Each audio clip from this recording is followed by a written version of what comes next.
Piano Man 2005 podría ser un viajero del tiempo. El parecido de un científico del CERN y Piano Man. Salto en el tiempo desde 2012 al 2005. Máquina CERN. Así era la historia contada en el año 2005 de Piano Man. Desde hace más de un mes un hombre de unos 30 años de edad se encuentra en un hospital inglés y parece haber perdido la memoria. No habla y no se sabe quién es, solo se sabe que toca muy bien el piano y que probablemente es músico. El personal de la clínica lo llama Piano Man. El joven fue encontrado por la policía en estado de confusión y con la ropa totalmente mojada en la isla Sheppey el pasado mes de abril. El periódico inglés The Guardian ha decidido publicar su historia y su foto esperando que alguien le reconozca. Cuando fue hallado caminaba por la orilla del mar y llevaba una chaqueta negra, un pantalón elegante y una corbata. Los policías intentaron averiguar su identidad y si era alguien caído en el mar y llegado allí nadando, pero el hombre no llevaba documentación y no contestaba a las preguntas de los agentes. Asustado y confuso, fue llevado al Medway Maritime Hospital, donde los médicos lo encontraron en buen estado físico, pero no mental.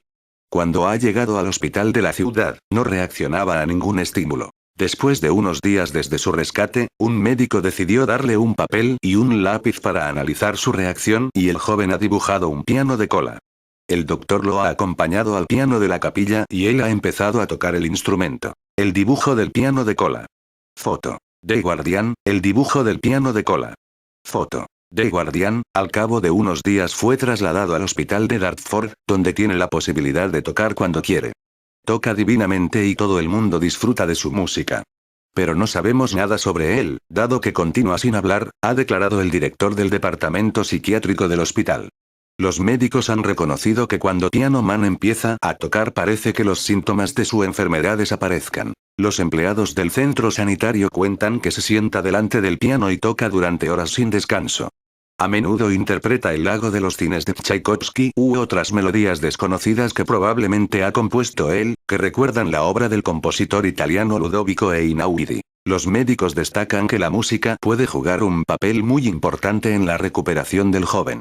De hecho, muchos terapeutas la utilizan para ayudar a los pacientes que sufren de amnesia a afrontar el acontecimiento traumático que les condujo a la pérdida de memoria. Muestra signos de estrés y es probable que haya sufrido un fuerte trauma. Está muy asustado, solo delante del piano vuelve a vivir, ha explicado el asistente social que sigue al joven. Los servicios sanitarios y sociales ingleses esperan que la publicación de su historia pueda servir para que alguien le reconozca y se resuelva el misterio del hombre piano. ¿Sabías que el mismo año que murió Michael Jackson 2009 se volvió a poner en marcha el CERN? Y que ese mismo año apareció la espiral más asombrosa jamás vista en los cielos de Noruega. El CERN opera, una red de 6 aceleradores y un decelerador. Cada máquina en la cadena incrementa la energía de los haces de partículas antes de pasar por los experimentos o el acelerador próximo más poderoso. Las máquinas activas hasta el 2005.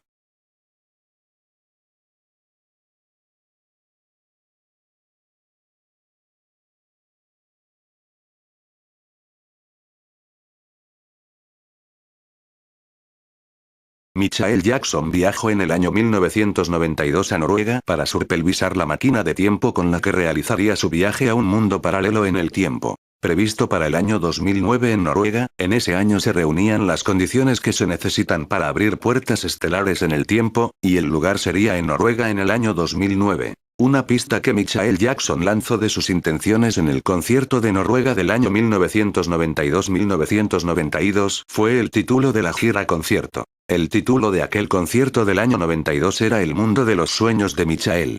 El mundo de los sueños es la muerte, un paso necesario para cruzar estas puertas estelares. Aquella espiral que se pudo ver en el año 2009 en Noruega, el mismo año en que murió Michael Jackson, fue el paso de un tiempo a otros de Michael Jackson. Michael visitó Noruega por primera vez el 16 de julio de 1992 en el Dangerous Tour. 35.000 personas asistieron a ver el espectacular show para los estándares contemporáneos. Mientras el sol brillaba sobre Oslo, el rey del pop entró al escenario al frenético aplauso durante la intro de Jam, y no fue menor cuando más tarde hizo el moonwalk en el escenario. Debido a que el show empezó en la luz del día, los asistentes al concierto de Noruega perdieron algunos de los espectaculares efectos especiales de la escena, dice Bakemoen, pero el show fue bien valorado bajo el título El mundo de los sueños de Michael. Él creó un cuadro en el escenario que da algo de extravagancia. Aquí están la totalidad de las canciones, bailes, show, video y otros efectos, que lo hacen ingenioso. No es de extrañar. Se dispararon 230 fuegos artificiales y se bajaron 15 kilos de dinamita en el show. Black or White y Bad fueron, de acuerdo a Bakemoen, las canciones que recibieron los mayores aplausos de la audiencia. Durante el final de Man in the Mirror, Jackson fue disparado de la escena. Durante el concierto, Jackson arrojó los pañuelos y el sombrero de Billie Jean a la multitud y alentó a los fans a cantar en Human Nature. El concierto también tuvo invitados distinguidos.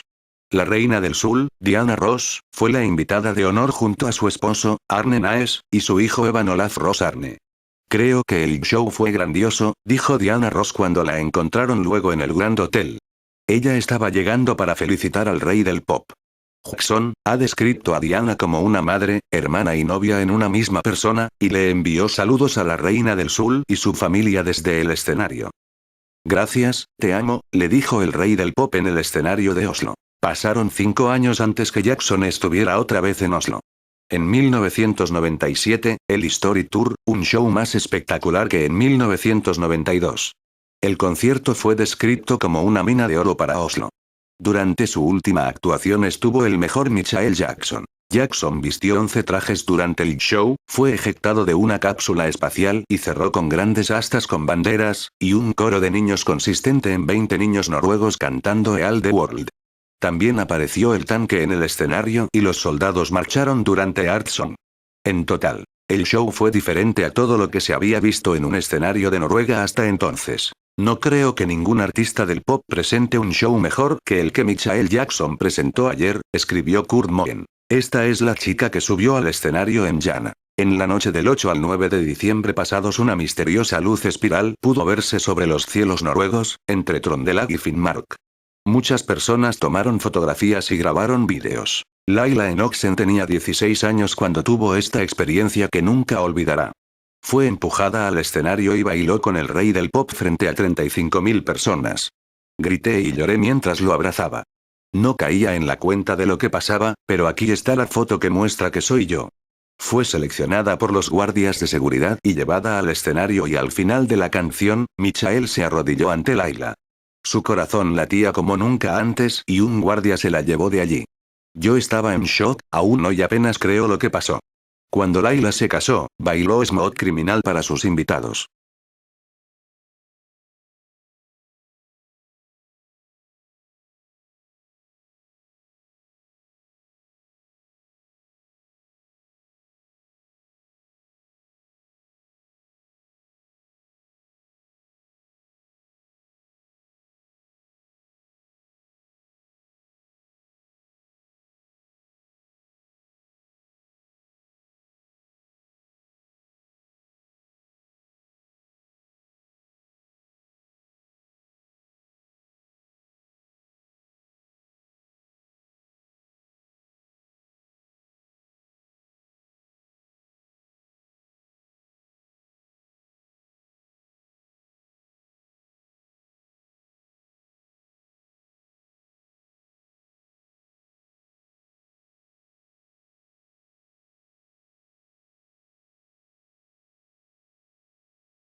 Proyecto Pegasus. Andrew Basiago. He viajado físicamente en el tiempo. Proyecto Pegasus. Andrew Basiago. Aunque la mayoría de los científicos dicen que viajar en el tiempo no es posible, un abogado de Washington afirma que lo ha hecho decenas de veces como parte de un proyecto secreto de la Guerra Fría. Andrew Basiago afirma que desde que tenía 7 años el gobierno de Estados Unidos lo alistó en el Project Pegasus. Proyecto Pegasus, un programa secreto del gobierno de Estados Unidos que dice que trabajaba en viajes de teleportación y tiempo bajo la Defense Advanced Research Projects Agency, DARPA.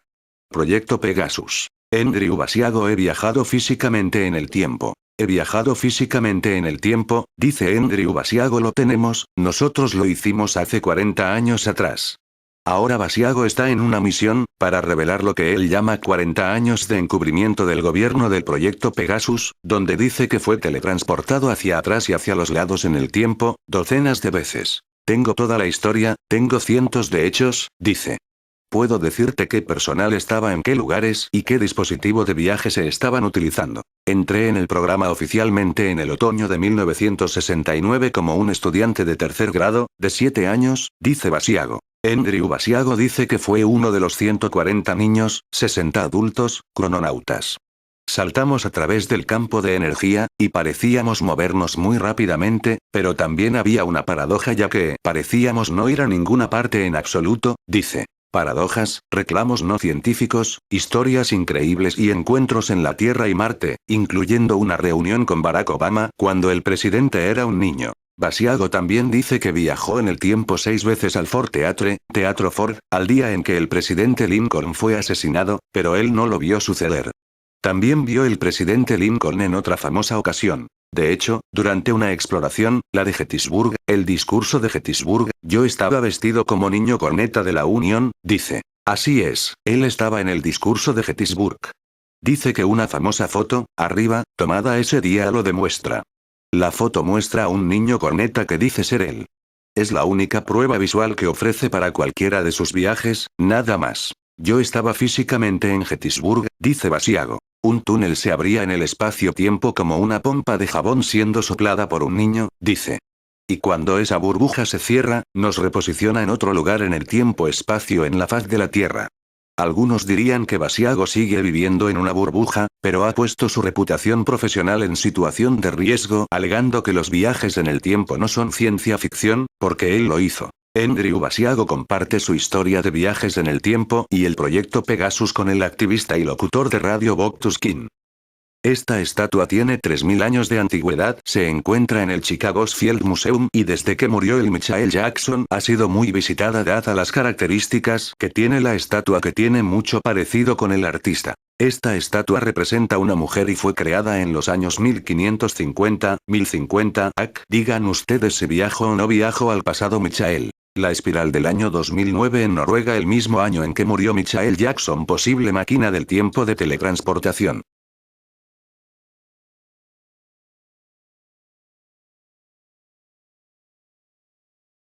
En el año 1886 según mi propia investigación 3 genios únicos en la historia coincidieron en París en 1882 Tesla se trasladó a París, Francia, para trabajar como ingeniero en la Continental Edison Company. A principios de marzo de 1886, Vincent Van Gogh llegó a París de improviso y se instaló por 2 años en casa de su hermano Theo, director de una de las sucursales de la Galería Boussor, Baladon-Etier. Robert William Chambers en 1886 se trasladó a París para estudiar Bellas Artes. Sus trabajos fueron expuestos en el Salón de 1889. En 1893 volvió a Nueva York y vendió sus ilustraciones a las principales revistas de actualidad. Life, Truth y Vogue. Se convirtió así en uno de los dibujantes más conocidos del momento. Estos 3 genios se conocieron posiblemente pertenecían a alguna sociedad secreta, pero está claro que se conocían, y no solo eso en ese año 1886 pasó algo que cambió el mundo conocido, siempre se pensó en la llegada del anticristo en estos tiempos de crisis mundial, pero fue aquel año cuando se abrieron las puertas hacia otra dimensión oscura. Mirar la noche estrellada dibujada por Van Gogh es la plasmación de un hecho único la noche que se abrieron las puertas del antimundo a nuestro mundo. Esta investigación empezó hace un año cuando pude ver el video de las espirales en el año 2009 en Noruega. Estas espirales son abiertas para abrir puertas a otra dimensión, el invento seguramente fue de Nikola Tesla. Este antimundo tendría una relación muy estrecha con el color amarillo así que estos genios encontraron una forma de revelar y contar al mundo este gran secreto que compartían y a través de sus cuadros Van Gogh y sus relatos de terror Robert W. Chambers contaban todo eso que ellos conocían y no podían contar. Van Gogh dibujaba una y otra vez cuadros de color amarillo mientras que Robert W. Chambers escribió uno de los relatos de terror más famosos de la historia El Rey Amarillo. Muy de moda con el tema de la serie True Detective. Robert W. Chambers fue el que escribió sobre el mundo de Carcosa que sale en la serie True Detective en su obra El Rey Amarillo. Pero Van Gogh quiso dar un paso más y dibujó su cuadro más famoso La Noche Estrellada, con esas extrañas espirales en la noche que todos los entendidos quieren explicar pero que en fondo no tienen ni la más ligera idea de qué son esas espirales. Porque de verdad ¿qué explicación puede tener esas espirales? ¿Quién de verdad alguna vez pudo ver espirales en el cielo? Nadie. Empecé a ver este gran secreto que conocían Van Gogh y Roberto W. Chambers, y Nikola Tesla de forma casual. Un día encontré un video en YouTube sobre unas espiral que apareció en la noche del año 2009 en Noruega. En el video hablaban desde ovnis a portales estelares, al famoso A, un largo etcétera. Entonces realicé algo sencillo, puse en el buscador Google espirales en la 9 opción, encontré espirales de Van Gogh cuadro La noche estrellada, ahí estaban en el mismo cuadro de Van Gogh las mismas espirales de Noruega del año 2009. Ahí encontré algo para investigar y todo tenía sentido. Es un misterio saber cómo estos dos genios Van Gogh y Roberto W. Chambers conocían todas estas cosas, pero esas espirales eran portales. Puertas que se abren para entrar en otra dimensión, quizás el reino del rey amarillo como el relato de Roberto W. Chambers, o quizás como esos cuadros que pintaba Van Gogh todo de amarillo, muestran un mundo oculto que no podemos ver. En ese año 1886 se abrió una puerta hacia otra dimensión, formando una gran espiral que Van Gogh dibujó en su cuadro La noche estrellada para inmortalizar ese momento. Por esa puerta entraron seres del antimundo. Esto es lo que encontré que ocurrió aquel año, leer porque esto es la historia oculta que nos querían contar Van Gogh y Roberto W. Chambers. A partir del siglo XIX, se empezaron a rezar unas oraciones especiales luego de la misa. Se trata de súplicas añadidas en tiempos de tribulación, oraciones por las grandes intenciones de la Iglesia, en las que debe participar también el pueblo, y que por eso se rezan con los fieles en su propia lengua. El mismo León XIII, en 1886 introdujo la invocación del Arcángel San Miguel. No se trata de una nueva oración, sino de una invocación aislada, con carácter de exorcismo, rarísima en la liturgia romana. Hundman, Joseph, El sacrificio de la misa, Bach, página 1026. Las palabras del principio de la invocación se encuentran en el verso aleluyático de las misas del Arcángel San Miguel, el 8 de mayo y el 29 de septiembre, contra una leyenda, 1, que se iba formando acerca del origen de esta invocación. Se dirige vers, die GBTNHL. Messe. Teol, Pratt. Quartalsschrift, 87 1934 161, 163. Con todo, recuerdo que don Francisco Brem, consejero eclesiástico de la editorial litúrgica Fr.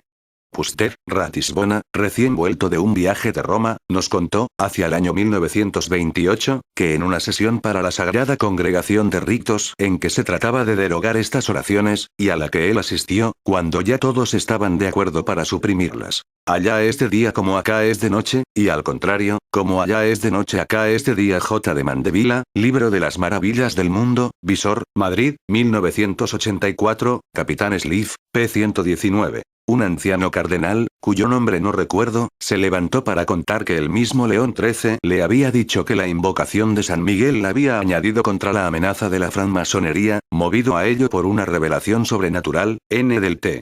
La oración a San Miguel del Papa León XIII. En octubre 13, 1884, el Papa León XIII experimentó una visión horrible.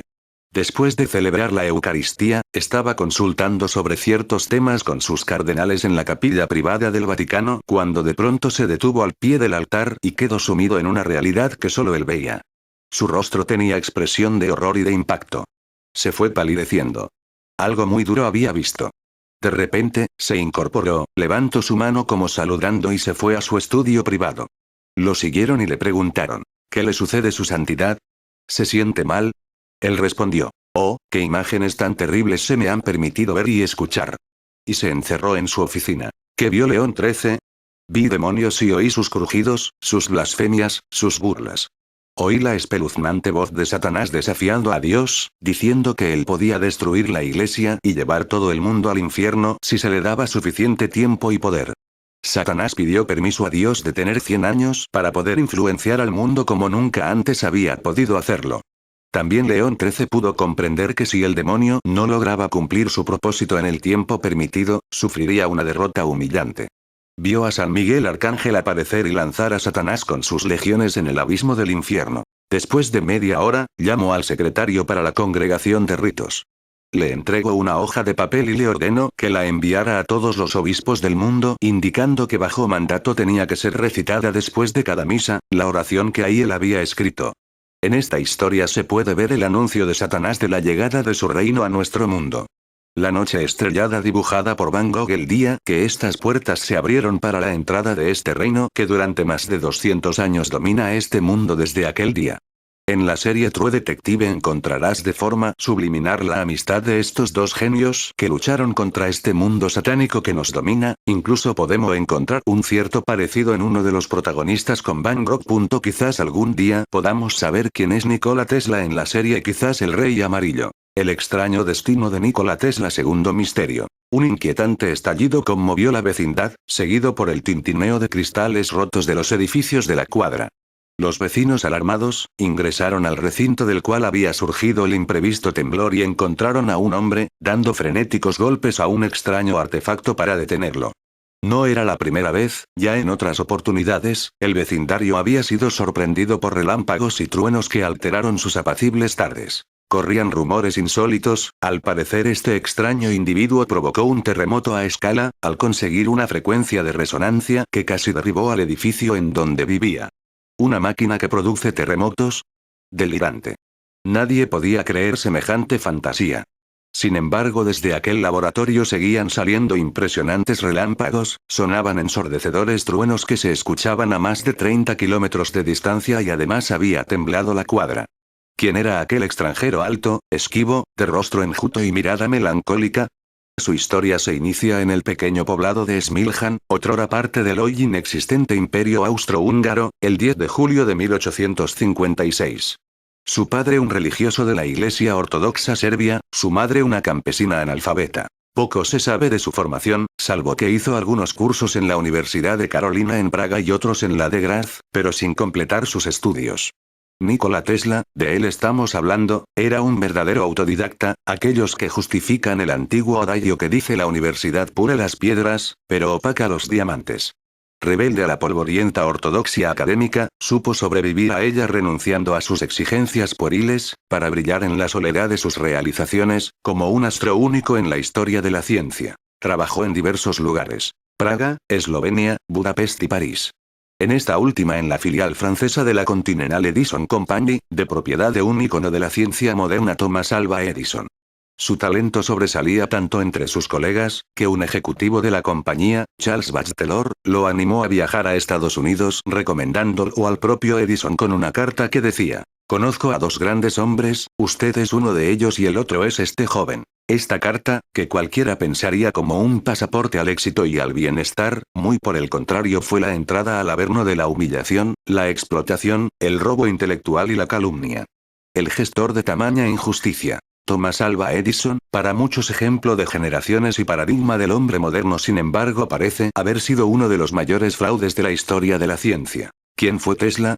Tesla fue un creador sin parangón en la historia moderna, tal vez comparable a lo que fue Leonardo da Vinci en el 1400. Inventó la corriente alterna, el motor de inducción electromagnética, turbinas muy eficientes, la radioinvención que fue robada por Marconi y Edison, fue experto en termodinámica, energía solar, rayos X. Desarrolló lo que 50 años después sería el rayo láser. También creó un sistema de transmisión de energía inalámbrico, o sea que podía transmitir energía sin un medio físico que la transporte, sin cables. En relación a este último sistema, logró encender a un conjunto de lámparas de 50 vatios a 40 kilómetros de distancia y lanzó la idea de poder concentrar y transmitir energía a grandes distancias. Desarrolló generadores eléctricos que extraían energía de la Tierra y la atmósfera. Él sabía que el movimiento del planeta genera una cantidad de electricidad ilimitada que reposa sobre nuestras cabezas a diario. Además ideó extraños artefactos cuyo propósito era controlar el tiempo, crear lluvias torrenciales, provocar sequías, tsunamis y hasta terremotos. Tesla también fue un visionario, ya que pronosticó la televisión, los teléfonos celulares, los potenciales usos del satélite y la posible utilización de máquinas del tiempo meteorológico capaz de controlarlo a grandes distancias. Lo curioso es que todo lo pensó antes de 1910. ¿Cómo es posible que semejantemente haya pasado de la gloria al fracaso soportando el injusto estigma de la locura que le adjudicaron sus notables y prósperos enemigos? El origen del odio. Cuando Nikola Tesla comenzó a trabajar con Edison en los Estados Unidos, le advirtió la necesidad de rediseñar los ineficientes motores y generadores de su empresa. Este rediseño implicaría una notable mejora de rendimiento para la compañía con el consecuente aumento de ganancias económicas. Al escucharlo, Edison le promete $50.000 de honorarios para encargarse del trabajo. Sin embargo, después de trabajar varios meses mejorando los diseños de los generadores de corriente continua y mientras le brindaba varias patentes que Edison registraba como propias, recibió como pago una irónica respuesta. Edison le dijo: «Tesla, ¿usted acaso no entiende nuestro humor estadounidense?». Con esta frase Edison rompió su palabra. Sin embargo, no contento con ello, le negó un aumento de salario de $25 a la semana y ganaba $18 y Tesla terminó por renunciar. Al poco tiempo y a pesar de haber renunciado, Nikola Tesla, necesitado de trabajo, terminó cavando zanjas para la compañía de Edison por un breve período de tiempo. La guerra de las corrientes. Estos episodios significaron el nacimiento de una rivalidad que duraría toda la vida. Edison propugnaba un sistema basado en la corriente continua CC que Tesla estimaba ineficiente. Este propuso un sistema diferente que con el tiempo llegó a convertirse en el estándar mundial en la materia: la corriente alterna AC. La diferencia entre ambos sistemas está en la eficiencia superlativa que implicaba el método de Tesla para el transporte de la electricidad, con mínimas pérdidas. El sistema de Edison necesitaba de una planta generadora cada kilómetro para mantener estable el voltaje a lo largo de su red de energía. En 1886, Tesla funda la Tesla Electric Light Manufacturing. En 1887 Tesla presentó 7 patentes en los Estados Unidos referidas al sistema de corriente alterna. El invento posibilitaba la transmisión de energía a larga distancia e interesó al millonario empresario George Westinghouse, quien le compró las patentes por $60.000 más una porción de las acciones de su corporación. Edison no se quedó quieto y comenzó una campaña mostrando los peligros de la corriente alterna AC. De hecho, su compañía patentó un único invento con la corriente alterna, la silla eléctrica, y lo hizo para mostrar su peligrosidad. Propuso al estado de Nueva York realizar la primera electrocución humana con su silla, lo que fue calificado como un espectáculo repugnante peor que la propia horca. No tuvo escrúpulos para electrocutar perros y gatos, llegando al extremo de hacerlo con un elefante. Edison encontró ayuda en ricos conglomerados que protegían la corriente continua patentada por el norteamericano, incluso en un comienzo encontró eco en el gobierno, que llegó a prohibir por ley el desarrollo de investigaciones sobre la corriente alterna. Tesla fue perseguido por agentes oficiales que destruían sus creaciones. Sin embargo, la batalla estaba decidida a favor de Tesla. En las cataratas del Niágara se construyó en 1893 la primera central hidroeléctrica gracias a sus desarrollos, consiguiendo en 1896 transmitir electricidad a la ciudad de Buffalo, Nueva York. Con el apoyo financiero de George Westinghouse, la corriente alterna sustituyó a la continua. Tesla fue considerado desde entonces el fundador de la industria eléctrica. A pesar de la nefasta publicidad de Edison, la corporación Westinghouse y Tesla ganaron la licitación para iluminar la Feria Mundial de Chicago, la primera en utilizar energía eléctrica. Sin embargo, Edison, resentido por haber perdido la licitación, impidió la utilización de la bombilla eléctrica. Tesla fabricó una bombilla más simple que requería menos tiempo para su fabricación. Su triunfo final llegó cuando el presidente Grover Cleveland accionó un botón que encendió en un instante más de 200.000 bombillas eléctricas de la feria. Al final es difícil determinar el alcance de la tecnología desarrollada por Tesla.